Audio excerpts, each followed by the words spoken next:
Reseñas literarias de músicos para músicos. Somos la séptima Música en Contexto, el podcast. Historia de la técnica pianística de Luca Chantiore. Primera parte del monocordio al fortepiano. Hola, buenas, ¿cómo les va? Bien, sean bienvenidos y bienvenidas a un nuevo capítulo, episodio, momento de reseñas literarias de músicos para músicos. Hoy vamos a tener un libro muy interesante. Es la historia de la técnica pianística, voy a acercarlo a leer, de Luca Chantiore. Es un libro muy gordo. Pero bueno, antes de empezar como a hablar del libro como tal, pues varias cosas. Estoy supremamente cansada. Este ha sido un día largo y una vida larga. Yo sé que tengo vestido de señora, pero normalmente no me veo como señora, pero a veces se me sale la señora, tal vez es porque ya soy viejita. Entonces pensé como en quitármelo, pues tengo el saco mujer, pero pues no, o sea, tengo frío, así que otra cosa. Aún así me ven como un poquito dispersa o tales, pues es por eso, así que me disculpo desde ya. Vamos a tratar de que la reseña quede lo mejor posible porque es un libro del que hay muchas cosas que hablar y siento que leí hace mucho tiempo el principio, entonces pues bueno. Lo segundo es que, como se pueden dar cuenta, tengo otro fondo. Por cuestiones logísticas decidí grabar aquí. Esto pues es mi local, de hecho trabajo acá, pero pues como que no sé, en la casa era más complicado, entonces decidí pues hacerlo acá. Me pareció un lugar chévere, bonito. De hecho hasta pensé, porque de fondo, no sé si se alcanza a ver el logo de la séptima, pero pues fallé.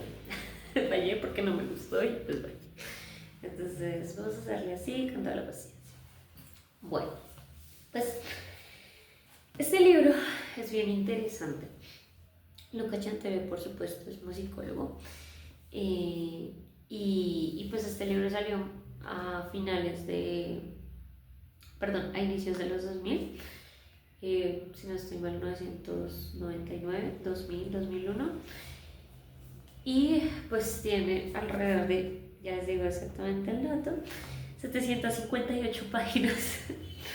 Es bastante extenso, bastante gordo, pero se los aseguro que va a valer tal pena. Yo no me la he terminado de leer, la verdad, esta reseña tengo pensada dividirla en dos partes.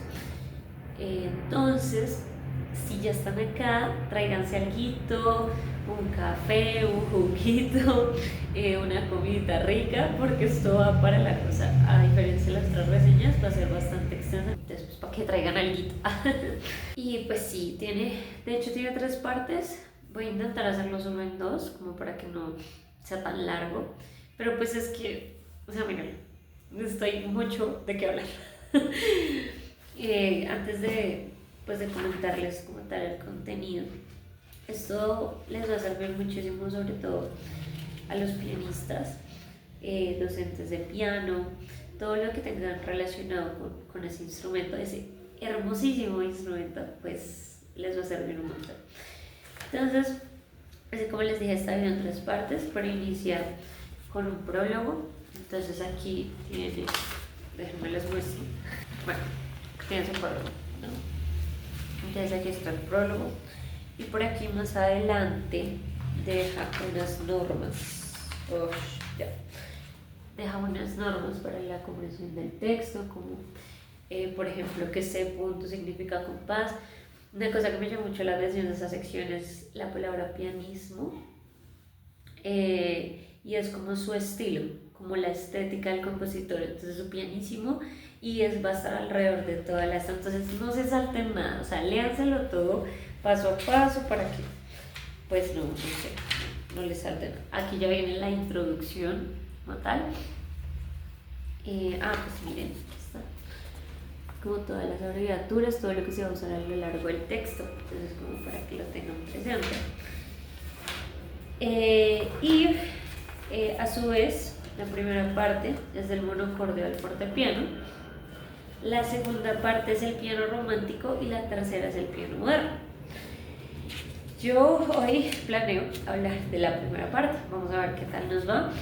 Cada uno tiene varios capítulos, entonces los van numerando y cada capítulo a su vez tiene subdivisiones.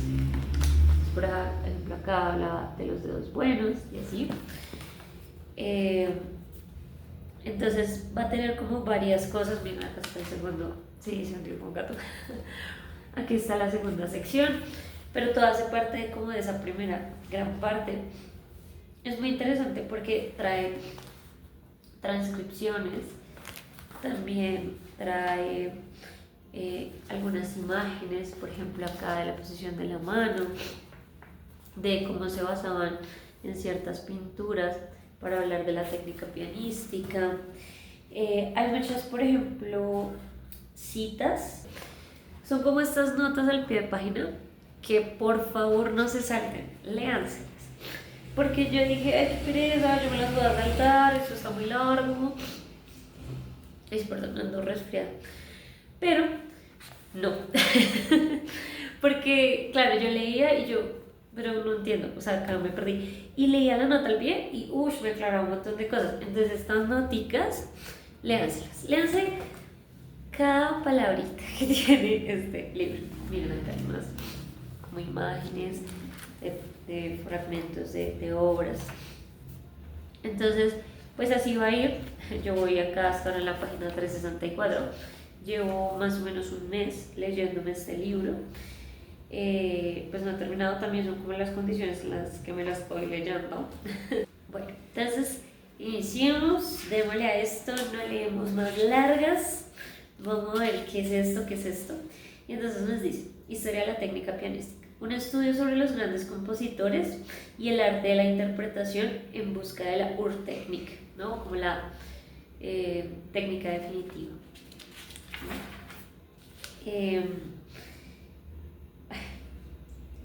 Voy a leer esto.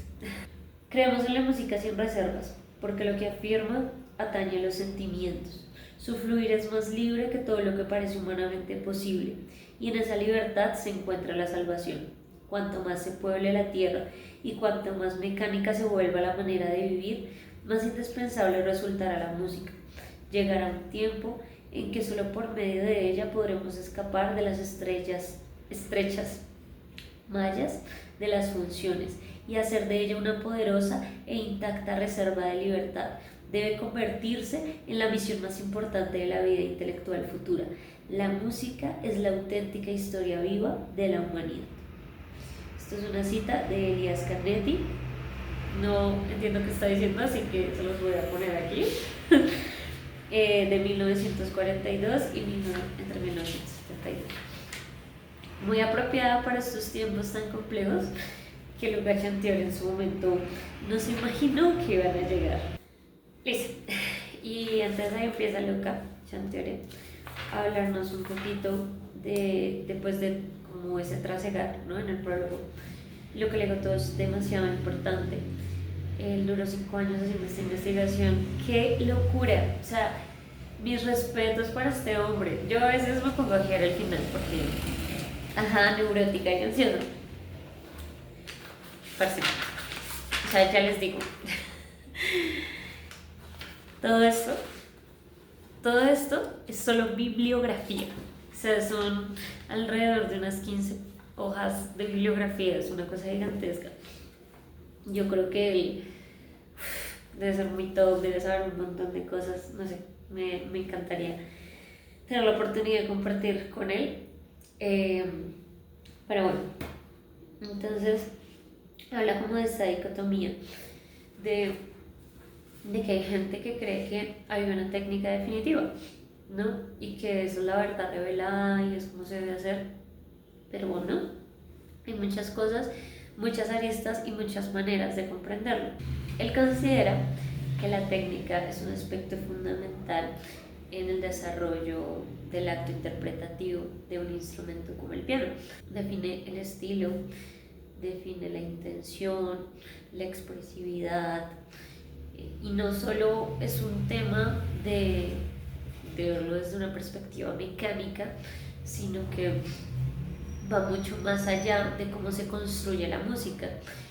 Algo que, pues bueno, yo ya me leí esa parte del libro y bueno, voy bastante avanzada, pero es ver cómo la técnica no se construye primero que la música, sino alrededor de cómo la música va evolucionando a lo largo de los años, de los siglos, pues también lo hace la técnica, porque son necesidades que surgen a partir de una práctica artística pues constante, tanto individual como colectiva. Y siento que muchas veces en la carrera, en el estudio del piano, uno lo tiende a ver al revés. También depende de cómo pues se oriente su proceso y toda esta cuestión, pero en este caso pues sí considero que es muy así. Un elemento también importante y que él toca en esta introducción, que es definitivo de entender, es la evolución del instrumento. No solo afecta las necesidades de la práctica artística como tal, sino también cómo el instrumento va evolucionando. Porque, pues, los pianistas no me dejarán mentir, no es lo mismo tocar en un piano, incluso hoy, ¿sí? No es lo mismo tocar en un piano electrónico a un piano acústico, a un piano de cola, a un piano vertical, a un piano de la marca Pearl River y a un piano Yamaha, ¿sí? Todo eso le da diferencias al ataque, a la pulsación, toda esta cuestión. Y entonces él lo retoma, ¿no? Lo retoma con el clavicordio, el clavicémbalo, el fortepiano, acá lo llama el fortepiano, y pues finalmente el piano, ¿no? Como todo también toca elementos del órgano, pero sobre todo se centra en eso, como en el clavicémbalo y en el clavicordio, en el clavecín, ¿no? Entonces, clavicordio, clavecín, clavicémbalo. La diferenciación era en el mecanismo, ¿no? De cómo atacaba la tecla. Bueno, eran varias cosas. Antes era pinzado, ¿sí? Ahora es que el martillo golpea la cuerda. Cuando uno acciona la tecla se golpea la cuerda. Antes se apretaba, era como pip. Y eso, pues, del sonido, todo. No había como esta posibilidad entonces de que hubiera como esta mayor duración. También pues no existían los pedales, incluso las dimensiones de las teclas eran súper diferentes.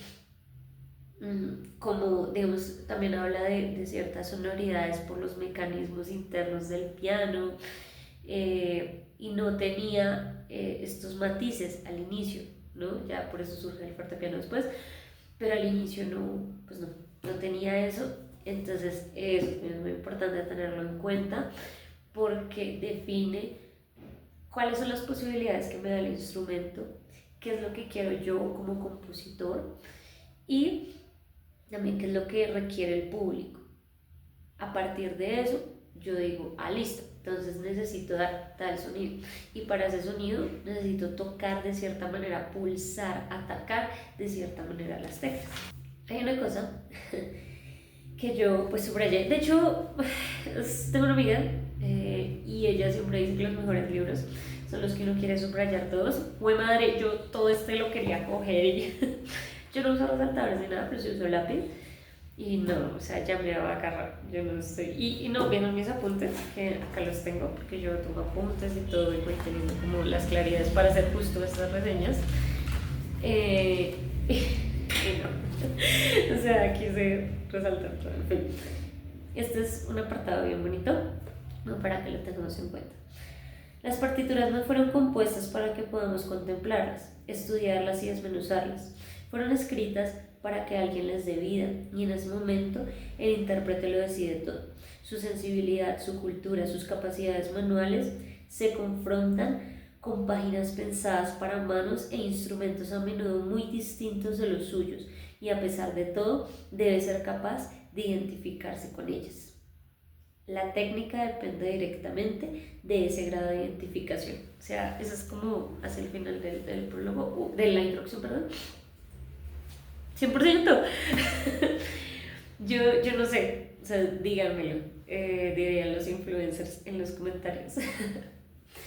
Pero no sienten eso, o sea, como esa rigidez de la partitura, esa imposición, esa barrera invisible que se genera entre el intérprete y esa partitura cuando realmente es música. Y a veces como que idealizamos mucho esta idea de tocar esa música, aparte porque está enmarcada en la academia.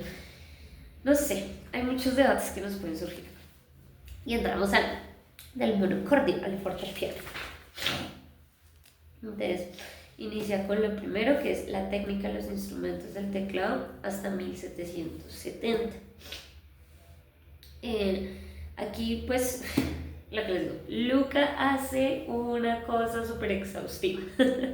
Inicia contándonos que antes de 1550 es muy difícil ver algún rastro o alguna cosa de técnica. Entonces ahí lo que él empieza a hacer es como fijarse en documentos que no sean necesariamente papel. Y esto también es un debate archivístico bien importante, porque no solo se considera archivo al papel, sino hay archivos que también contienen información, pero se decodifican diferente, como los monumentos, por ejemplo. Acá tenemos una estatua y él se basa como en eso, ¿no? De cómo está tocando o cómo lo hace. Entonces, que la mano muy encorvada, muy junta, ¿sí? Es bien interesante. Aquí tenemos otra imagen. Y bueno, inicia acá contándonos acerca de los tañedores, que hoy en día no somos tañedores de tecla, sino pues somos pianistas, somos intérpretes del piano, instrumentistas, pero en su momento éramos llamados tañedores, ¿no? Porque era como esa acción de esa pulsación, que tampoco se llamaba pulsación, sino era eso, tañir era lo que se decía, porque todo el tiempo estábamos hundiendo teclas. Se hablan mucho, por ejemplo, de los bárbaros tañedores, que son aquellos que son nefastos tocando y no entendemos por qué lo están haciendo. Y pues todo era como acorde a sus perspectivas, ¿no? Por ejemplo, está Tomás Santamaría y su arte de tañer fantasía, que es como un subcapítulo. Está loquito, él era el de la mano de gato. Y esto lo van a citar a lo largo de todo el texto, ¿sí? Por eso es importante que tomen apuntes, que lo lean varias veces, que estén pendientes. Y, y pues él decía que con una mano de gato, entonces que todo como encorvado, ¿sí? Para poder darle como mayor fuerza. Y bueno, entonces voy a leerles, ¿no? Poner bien las manos consiste en tres cosas. La primera es que las manos se ponen engarabatadas, como manos de gato. De tal manera que entre las manos y los dedos en ninguna manera haya corco alguna. Antes del nacimiento de dedos ha de estar muy hundido, de tal manera que los dedos estén más altos que la mano, puestos en arco. Así los dedos quedan más flechados para artir con mayor golpe. Porque claro, eran instrumentos que no proyectaban, y también pues no se entendía, o sea, para llegar a esto, bueno, no sé cómo lo pueden ver, pero esta mano como en C, como en forma de bebé, como de mano de bebé, pasaron muchos siglos. Entonces él va haciendo como su tratado y va dando como varias cositas. Voy a buscar acá si encuentro, aquí está su famosísima mano de gato, que díganme si no es una herejía tocar así. Claramente esto generó demasiadas tensiones y lesiones en los pianistas, ahí lo cuentan. Y tuvieron que, aquí lo escribí, pasar 200 años para que llegáramos a esto, que me parece totalmente impresionante. También está como este tema de que, y lo mismo, de los dedos buenos y los dedos malos. Entonces, habían dedos que sí servían y otros que no, que normalmente se consideran es los dedos más fuertes, ¿no? Y eso también va a irse transformando a lo largo del tiempo. Acá solo habla Diruta, perdón, en su texto del Transilvano, que recordemos que en ese momento no se escribía así como largo, o sea, sí largo, pero se escribía en diálogos. Era como, entonces uno hablando con el otro, y era como leer una obra de teatro, y uno le preguntaba al otro, ¿no? Entonces, ¿qué debo hacer? Y Diruta respondía, tal cosa. Entonces, Diruta pues ahí escribe como sus diálogos, que de hecho lo que Chantere dice que es uno de los primeros como métodos para piano en el sentido moderno, porque pues va como hablando de varias cosas, el papel del brazo, el papel de la muñeca, ¿sí? Cómo debe tañer. Y aquí él ya va transformando como dicho movimiento, ¿no? Y levanta la mano, ¿sí? Ya no es encorvada, pero sí es un poquito más recta, ¿no? Entonces aquí nos coloca Luca. El movimiento sigue afectando principalmente la extremidad del dedo. Sin embargo, con respecto a la posición de Santa María, los nudillos se encuentran menos hundidos y en esta situación el tendón flexor sublime se coordina con gran facilidad con el flexor profundo. De este modo, el ejecutante puede disponer de un mayor abanico de opciones al momento de acoplarse a un instrumento. Sí, a un instrumento va evolucionando, porque ya se ve que eso no funciona. Pues que yo no siento de Santa María, que estaba pensando también. O sea, tocar lo que querían tocar, no, o sea, eso jamás iba a pasar. Acá hay unos ejercicios que nos deja Diruta, muy él amablemente. Incluso hay elementos de digitación raros pero interesantes. De aquí para adelante voy a tratar como de no detenerme tanto porque si no este video de verdad se hace eterno y nos faltan como ciertas páginas, ¿sabes? Bueno, entonces acá empieza a tomar como diferentes autores que desarrollan alrededor de la técnica, como escritos, cómo evolucionando esa posición de la mano, cómo se va entendiendo todo este tema de la relajación y de la digitación, porque la digitación no era algo muy claro. Entonces todo el mundo hacía lo que se le daba la gana, que recordemos los dedos buenos, los dedos malos, 2 y 4, eso va a ir cambiando con el tiempo, porque pues hoy diríamos que el 4 no. Ay, que eso tiene una historia, más adelante se las cuento. Y llega bueno, ustedes saben de quién hablo, pero aquí. Ramu llega y habla de la mano muerta. Y esto es re importante, porque aquí se empieza a hablar un poco de la relajación y ya a rechazar teta o esa mano de gato, porque pues ya hay distintos autores habían tenido elementos, por ejemplo, de la postura, que también está muy ligado con todo este tema del judeocristianismo, de lo bueno, de lo malo, ¿no? Incluso los dos buenos, ¿no? La buena o la mala postura, ¿sí? O eso que decía bárbaros tañedores, ese tipo de lenguaje de palabras. Y entonces digamos que decían que la posición o cómo tenían que esto también no solo era un tema de la práctica musical como tal, sino también era un tema, digamos de alguna manera como de la visión de lo que ellos entendían como el gusto. Que si quieren andar más en ese debate del gusto, por aquí les dejo la reseña que hice la última vez de Música de Mierda de Carl Wilson, que habla sobre el gusto y porque eso es algo clasista. Pero bueno, entonces sí era como del bueno mal gusto, de lo bueno y de lo malo, y todo alrededor de la religión, ¿no? Y recordemos que pues todo esto se desarrolla principalmente en Occidente y se empieza a analizar, que por eso es tan importante también, creo que va a ser muy importante todo el tiempo porque ya les dije que quiero subrayar todo el libro, porque la necesidad de la digitación, porque la necesidad de ver la muñeca, de la posición de los dedos, ya se estaba entendiendo este arte de tañer, ¿no?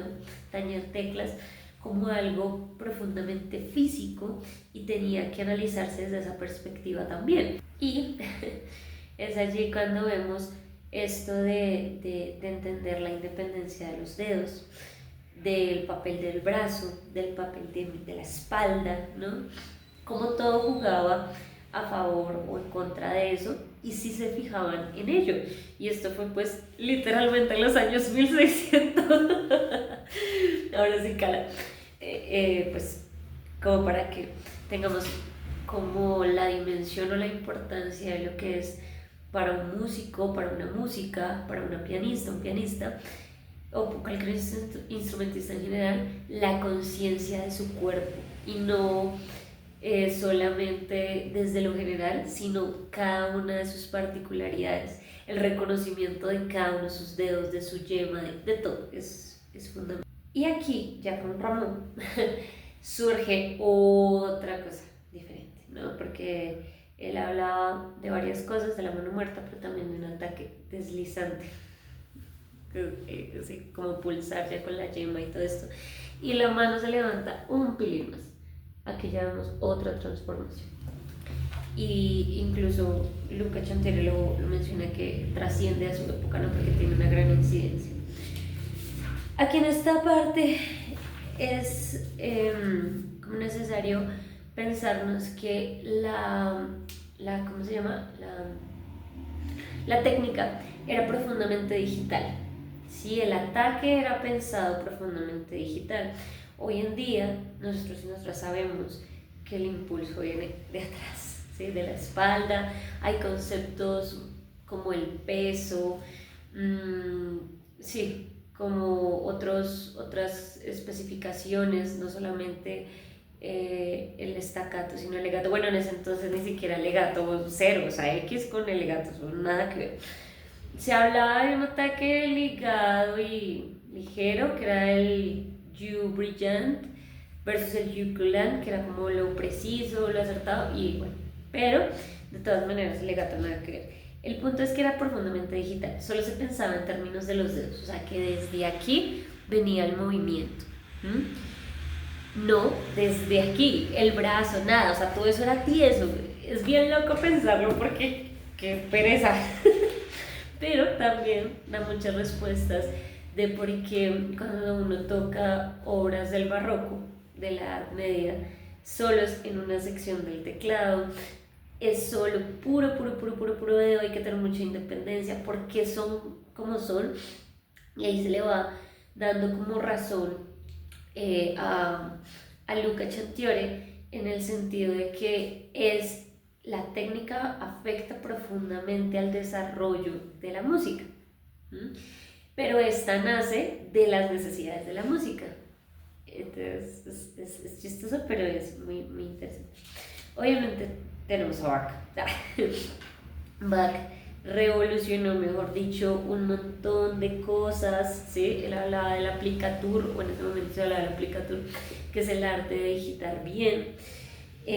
Ya mencionaba como cosas más específicas para tocar el clave, cómo se debía desarrollar. Y pues con Bach hay algo bien importante, otra vez diciéndolo, como en todos, que lo que nos acerca a él o a cómo construyó su técnica y todo eso, no estando como directamente hablado por él, porque pues tampoco era que se desarrollaran como los textos o cosas así. Hay obviamente sus obras y producción musical, pero pues sí hay cosas que se escapan ahí. Entonces acá se habla más a partir de como de sus estudiantes, de sus hijos. Carl Philipp Emanuel Bach, bueno, o sea, él menciona cosas, pero no tanto como debería. Eso es complejo, es complejo. Pero nos dice varias cosas. Bach decía que el pulgar lo utilizaba de una manera muy distinta, o sea, él no lo pasaba, como hoy hablamos de eso, sino que repetía sucesiones. Y decía que en ningún momento el pulgar se veía obligado a moverse por debajo de la palma de la mano en busca de una nueva posición, o sea, era muy estático. Lo segundo es que el dedo meñique se utiliza frecuentemente incluso en sucesiones 5-5-5, comportando más de una ocasión una posición de mano muy recogida. El uso del quinto dedo y en menor medida del primero se extendían sin escrúpulos a las teclas cromáticas, incluso en situaciones algo incómodas. Para los acordes paralelos, especialmente para las sextas, que antiguamente se digitaban por lo general con el 2 y el 5, Bach prefería los más sólidos 1-5, porque había esta concepción de los dedos buenos y de los dedos malos, y pues esas digitaciones eran tenaces, como así. Y es que, o sea, acá ustedes conocen a Bach, y miren esto, o sea, miren esto, lo que hacía. Pero pues, obviamente el desarrollo que tuvo Bach en esto, pues son muy importantes.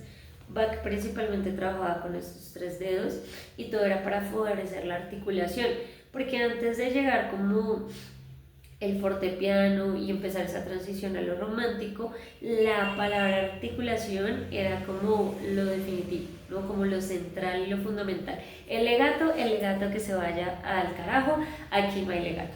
Todo era articulado, ¿no? Supremamente articulado. Y como estos eran pues los dedos, ¿no? Fuertes. Y esto es como para extensiones, no se tenía tanto como la percepción o las posibilidades que podía dar la mano, todavía era muy limitada la visión. Ya llegamos a la segunda parte, que es Mozart, Haydn y el fortepiano, o sea, la segunda parte de la primera gran sección, ¿no? Aquí en 1711 ya Bartolomeo Cristofori, que fue el creador del fortepiano, que bueno, o sea, no es como que a él se le ocurrió y se levantó, no, pues aportó a los desarrollos, y ahí Luca menciona a muchos luthiers que aportaron a ese fortalecimiento, ¿no? Pero pues se marca con él un punto bonito de ya una mayor claridad alrededor de hacer esos instrumentos, que en este caso es el fortepiano. ¿Qué se buscaba? Porque se llama así. A mí me sorprendió y eso que yo estudié en la licenciatura. ¿Pero por qué el fortepiano? Pues porque justamente buscaban eso, que sonara fuerte, que sonara piano. No que sonara todo el tiempo lo mismo, porque no, o sea, había que darle variedad. Y ya pues empezaba a hablar de el golpe del martillo, no era pensar. Pero pues ahí vamos de a pocos. Solo hemos llegado a 1711. Aquí en esta sección también se tocan elementos alrededor de la métrica. Y no solo acá se evidencia eso, sino también a lo largo de todo el texto, cómo el lenguaje construye musicalmente. Porque todo esto de la métrica se define precisamente cómo suena el lenguaje, cómo es la letra hablada, dónde están los acentos, cuál es la duración, ¿sí? Y es curioso porque en la métrica es algo muy preciso, muy exacto y muy matemático, pero nace de algo muy social, muy humano y colectivo, que es el lenguaje. Y toma como elementos pues a varios autores. Voy a tratar de mencionar algunos. Hasta Mozart el conservador, que sí se llama su sección. Ay, Mozart era un fastidio, la verdad. Aquí no sé Mozart. Mozart pues era un geniecillo y toda esta cuestión, pero pues él quería seguir manteniendo como esa técnica digital. Él pues todo el tiempo tocó en clavecín, como que su afición era tocar de esa manera. A pesar de esto, él le metía pues variedad a las cosas y lo transformaba y tocaba diferente, sí, como que le agregaba adornos y vainas, no tanto en cuanto a la técnica o el ataque, sino más bien desde esa perspectiva, que incluso lo criticaban por Vogler, por leer a primera vista y no leer lo que él decía, sino hacerle algunas modificaciones a lo que él consideraba que se podía mejorar, porque también era muy crítico, era muy mamón, y entonces como que si no le gustaba era súper mordaz diciendo las vainas. Y pues, miren lo que le dijo al pobre Clementi, que ellos también tuvieron como una disputa bien fuerte. Y pues es que Mozart se negaba mucho a avanzar, ya estaba el fortepiano, que ya era una idea que venía de antes, y pues entrar más avanzado el instrumento pues requería también otra técnica. Entonces, y dijo, Clementi es un buen clavecinista y con esto se ha dicho todo también, tiene mucha habilidad con la mano derecha, Su especialidad son las terceras, por lo demás no tiene un cruiser, cruiser. Ojalá Paula esté viendo esto porque ya sí sabe hablar eso. De gusto ni de sentimiento, puro mecanismo. Entonces, resulta, pasa y acontece que uno de sus teachers fue Carl Philipp Emanuel Bach de Mozart. Y entonces, pues, él habla del sentimiento, ¿no? De cómo expresar esto, toda esta cuestión. Y pues él creía que Clementi no lo hacía, que Clementi era así como muy rígido, muy mecánico. Curioso, curioso que uno quería expresar con Mozart en sus tiempos y no, pues no se podía porque no San Mozart. Es que eso es lo interesante, vuelvo y digo la misma palabra, de, de leer y conocer la historia y de conocer la historia de los compositores y no solo los compositores sino de su técnica, porque ahí uno entiende también cómo llevarlas a hoy y cómo tomar eso que dijo Luca al inicio en la introducción, ¿no? Apropiarlas, pero a la vez darle su técnica, pero bueno, listo. Sigamos, sigamos, sigamos. Ay, son tantas cosas, o sea, miren esto, cómo están ejercicios, transcripciones, pero no me puedo quedar acá toda la vida hablando de Mozart. Aquí, avanzando rápidamente. Hay como diferentes tratados y métodos que se van desarrollando. Hay uno especial de turco, no sé si pero lo leo así. Y él empieza como a aportar a esa transición del barroco hacia algo más, algo más. Y empieza a hablar del paso del pulgar, ¿sí? Y ejercicios del paso del pulgar, mantiene en el centro la digitación, pero pues Dios que era difícil, ¿no? De todas maneras, como hablar de eso era como muy moderno y muy abstracto y muy loco, porque lo que se buscaba era esa you brillant, más que el you coulant. You brillant, de ser virtuoso, de tocar muy certero, de esa habilidad. Y se entendía que era de esa manera, ¿no? Porque había que fortalecer los dedos, hacerlo así. Y eran pasos cortos, no era como ir a otro lado, entonces era como una cosa loca.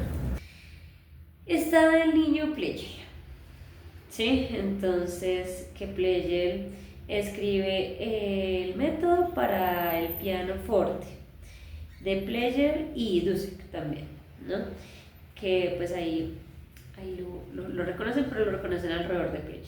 Pleyel tenía unas consideraciones que a mi parecer pues no, ¿sí? Entonces se las voy a leer. El pulgar debe estar un poco curvado y no debe alejarse más de 6 milímetros de la extremidad del segundo dedo o índice. Cuando un dedo está dispuesto encima de una tecla, los otros 4 deben situarse sobre las 4 teclas vecinas, rozando su superficie sin por ello hundirlas, para hacer sonar el dedo, levantarse sin distenderse un poco encima del nivel del teclado y golpear la tecla baja. Incluso llegó a hablar de la medida de que había que tener en la distancia, de los centímetros, y tristemente eso fue lo que quedó y lo que reinó. Y hay muchas visiones en la actualidad muy cerradas, muy esquemáticas, gracias a este señor, así que no, aquí no te queremos, Pleyel, no eres bienvenido en este canal. Pero pues sí, estaba bien loquito. Y acá podemos ver como un dibujo de cómo tocaban, ¿no? En el método Dussek y Pleyel. También algunos de los ejercicios que proponían. Es importante que hablan mucho de las notas dobles y a mí me costó entenderlo, resulta que eran las terceras. Ya después volviendo a leer ahorita eso, yo, eran las terceras. Pues aquí también habla como unas sugerencias y una cosa muy importante, y es el trabajo del fortísimo, el diminuendo, el crescendo. Por fin entraron, en palabras de Luca Chantiori, las dinámicas al estudio del piano, que era algo pues tampoco había pasado, pues porque ya teníamos el fortepiano, porque lo que les decía, ¿no? A medida que avanza la instrumentación, también avanza la técnica y también avanza la música y se transforma de una cosa a otra, ¿no? Pero pues, raquítico. Y aquí llegamos a Clementi, o Preciosismo Clementi, con sus grados ad Parnassums. Él fue muy brutal, con todo esto, ya empezaba a hablar pues más del paso del pulgar, de las octavas, de las sextas, de cómo mantener como esa relajación. Se dedicó muchísimo a la pedagogía, de hecho él intentó ser instrumentista, pero pues eso no pasó. Y eso fue lo que le dio como un lugar en la historia, su desarrollo pedagógico pues del grado Parnassus, ¿no? Y es que, bueno, ustedes dirán, pues estudiar octavas, estudiar sextas, estudiar qué, eso pues normal. No, no era normal, porque recuerden que todo era pequeño y que se vean extensiones, pues sí, era uno y ya, pero no era que se pensara como tanto en notas dobles, ¿sí? Más, o sea, las notas dobles iban más hacia las terceras o a pues una nota sostenida, ¿no? Pero no era como una cosa pues que se hablara de extender nada, o sea, la mano era así, ¿no? Como escribiendo una tecla y tic, tic, tic. Entonces, eso lo hace también muy revolucionario. Entonces, aquí habla un poquito de la digitación, ¿no? Dado que las combinaciones de notas son casi infinitas, el arte de la digitación se enseña mejor mediante el ejemplo. Esto me recuerda que también era fundamental para Clemente el hecho de la práctica constante, ¿sí? No solo era como el leer o esto, sino era el tocar. Que bueno, también esto más de hacer métodos, escribir y consolidar, eso se da más con el paso del tiempo, pero la práctica, el taller constantemente se recomendaba un montón todo el tiempo. Yo creo que hasta Liz, que es donde voy ahora, es como no hay que tocar, hay que sí, todo el tiempo, pero era alrededor de la práctica que eso también se construía y uno iba aprendiendo. Me acuerdo de la frase de un señor que ahora no recuerdo por qué, porque la escuché, pero fue en un conversatorio de la universidad y decía, siempre pregúntale a su maestro el por qué de usar esta técnica, el por qué ese movimiento, por qué, porque la idea es que los estudiantes dejen de necesitarnos a nosotros y ellos puedan resolver sus propios problemas musicales, técnicos, expresivos, etcétera, etcétera, ¿no? Entonces creo que aquí es muy importante.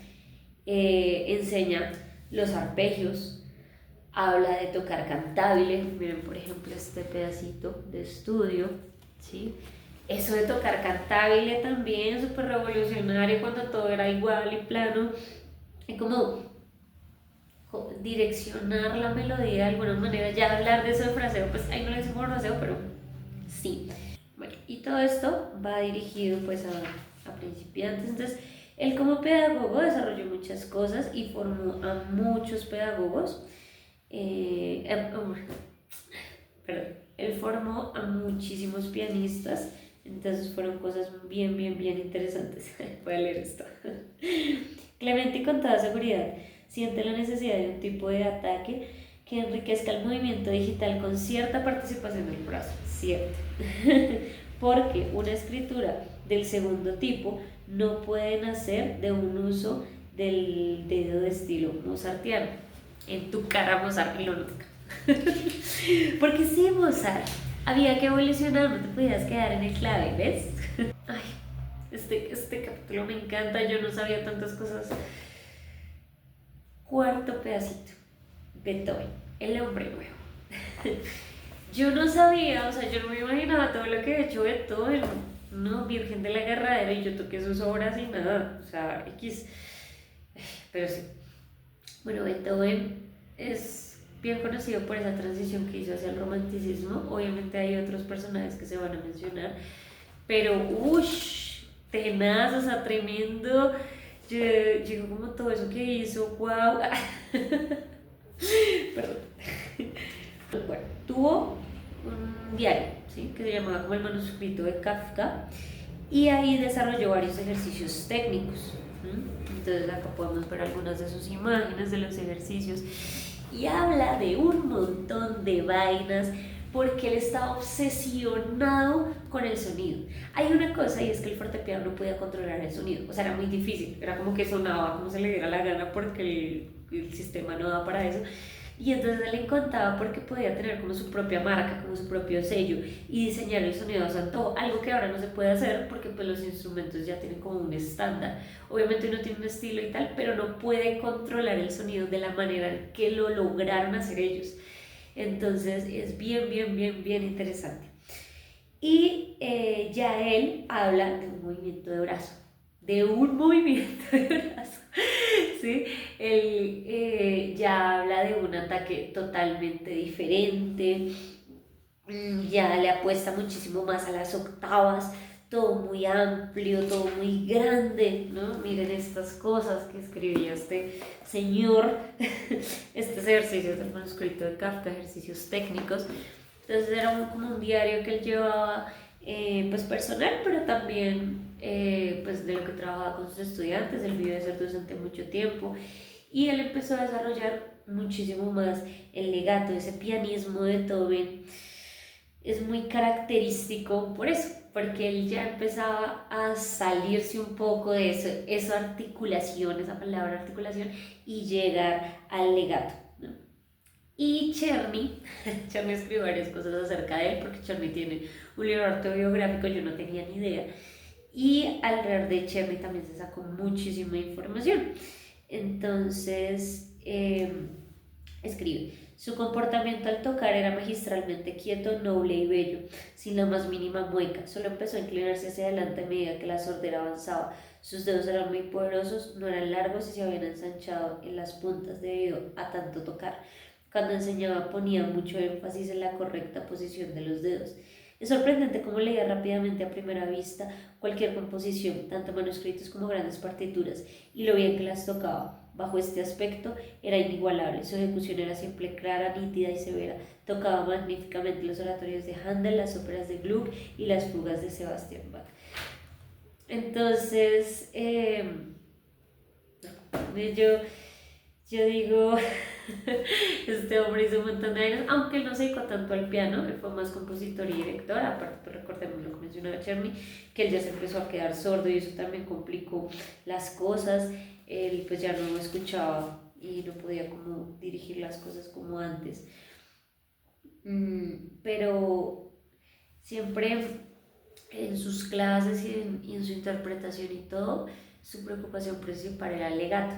Y esto ya cambia totalmente las cosas, el hecho de mover el brazo, el hecho de todo amplio, todo grande, ¿sí? Todo muy rápido, y darle como esa sonoridad diferente, que incluso al mismo Charlie le pega esta revolcada. Me encanta esto que le dice y escribe: por supuesto, estos pasajes suenan perlados o tocados como perlas cuando se utilizan pocos dedos, pero a veces uno desea otra clase de joyería, porque también es el explotar la habilidad de cada uno de los dedos. Ya los dedos buenos y malos van cambiando y llegamos a Schubert.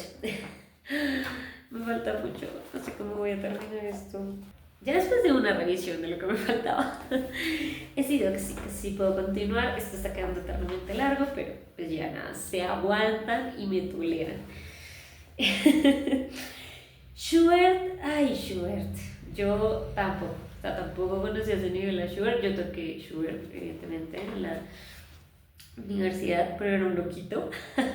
Era uno de esos artistas súper etéreos y súper taciturnos, vegetarianos y animalistas, diríamos ahora. Bueno, yo diría eso porque ya ni ahora sé cómo hablan, porque pues, no veo TikTok, y entonces no sé TikTok. El caso que es que él fue educado en el violín, en el canto y en la composición. Era como lo central que él hacía, no era pianista como tal. El escucharlo cantar, contaban, era increíble, pero lo que más fascinaba de Schubert era esa expresividad, era cómo conectaba con el público, cómo hacía sentir al público y cómo enfocaba sus composiciones hacia ello. Y él no le gustaba tocar en grandes espacios, tocó muy pocas veces. Él donde prefería era con amigos, y amigos artistas que no fueran músicos, porque tampoco se aguantaban los músicos. Él era como muy reticente a muchas cosas. Aquí está el Erlkönig, que significa el rey de los elfos. Él escribió ese libro a sus 18 años, yo a mis 18 años ni limpiaron los mocos había, este man ya. Bueno, y escribe una cosa súper compleja y inicia así. Mírenlo, es bien cansadito. Y dice aquí: semejante serie de octavas necesita una muñeca especialmente ágil y cierta participación del brazo, pero la presencia de esta figura durante más de durante más de 2 páginas seguidas, con un total de 880 notas repetidas en poco más de 60 segundos, imposibilita una ejecución tranquila. Y esto es exactamente lo que Schubert pretende. La incomodidad pianística acaba por hacernos entrar en cuerpo y alma en los acontecimientos. Nos toca recorrer un terreno accidentado y lleno de posiciones incómodas, agraviado por la dificultad de que no se produzcan desajustes con el cantante y por el peligro de bloquear un mecanismo tan delicado. Solo deseamos llegar pronto al final, exactamente como el caballero de la balada de Goethe. Oigan, qué pena, me cambié porque el celular ya estaba que se descargaba y pues eso es algo que no puede pasar en este punto. Sí, entonces como les contaba, el rey de los elfos, la música la hizo Schubert y pues fue escrito por Goethe. Que me empezó a hacer detalle.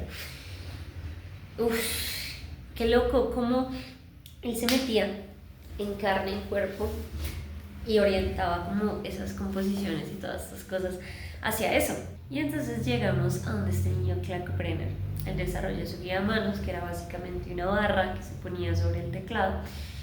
Y pues ahí uno ponía la mano y como que tenía la acomodación para tocar de la forma correcta. Esto venía con un método, acá tenemos lo que él escribía, sin embargo el piano debería ser bastante ligero, si su tecla era más pesada no se podía usar.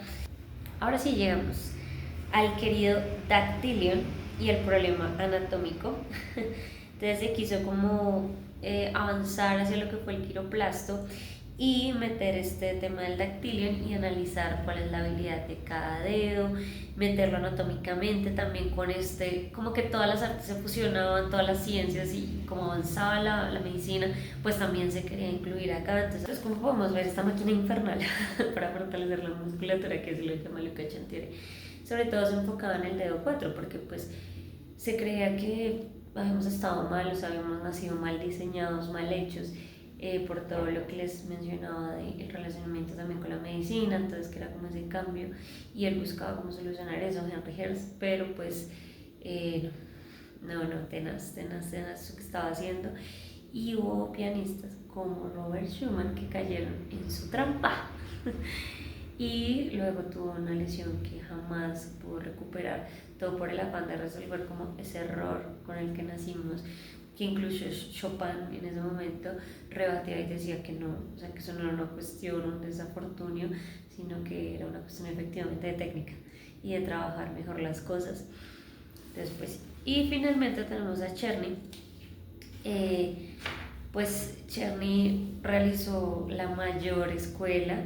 Él era un pedagogo brillante, él hizo la edición de otros textos pedagógicos y hablaba de un montón de cosas. Por ejemplo, los brazos no deben mantenerse demasiado cercanos al cuerpo, la superficie del antebrazo desde el codo hasta el nudillo debe formar una línea horizontal perfectamente recta. Muchas cosas de las que él mencionaba también era basada pues en el grado Parnaso. Como vemos, no es como que se ocurrió, sino que hay una sumatoria de varios elementos y varias cosas que pues nos llevaron a esa hoy conocida escuela de la velocidad, ese Czerny 299 tan conocido que él trabajó y estudió precisamente para resolver esos problemas técnicos digitales, pero también darle una mayor participación al brazo, plantear los cambios de la posición, mejorar o definir como tal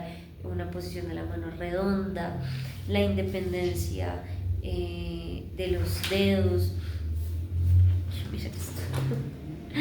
Habla de por qué tenía notas tenidas, cómo fortalecía también el quinto, o sea, cómo se pensó Czerny un montón de cosas. Pero al final, bueno, entonces como les decía, Czerny siendo Czerny, incluso el mismo Luca lo dice.